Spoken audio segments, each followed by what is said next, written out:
We're a university that has around 40,000 students, but as well as that we get around 100,000 plus applications every year, so there's a lot of activity driving inquiries into our universities, and I think that the experience that our students and applicants were really getting was that there was content everywhere, but it wasn't really easy to find and it wasn't easy to get a quick answer to a question.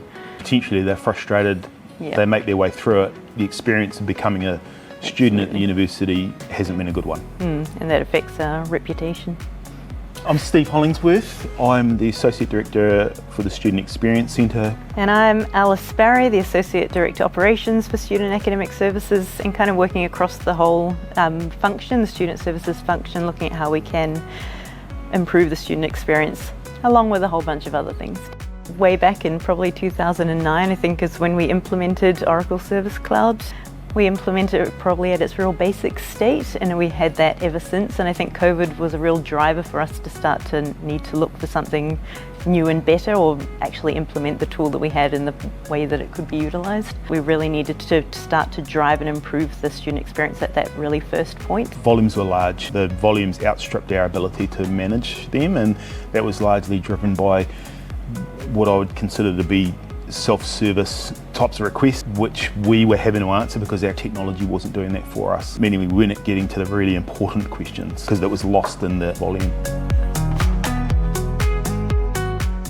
One of the things that I think was really good was it wasn't just about coming in and supporting the change, but really good at working with the team and training and upskilling them and using the tools that we have to improve the experience. So I think it really improved the staff experience as well as the student experience, because they're kind of utilising things in the correct ways. We're building a foundation for improvement, and so we've made a lot of progress in how we surface content, as an example, how we route cases or service requests, how the information flows into the contact centre has been, we've revolutionised that, but it's still at that very much at that foundational level. But it means that we can now build off it and do what we really want to do, which is, and if I describe it, the student experience should be quite frictionless.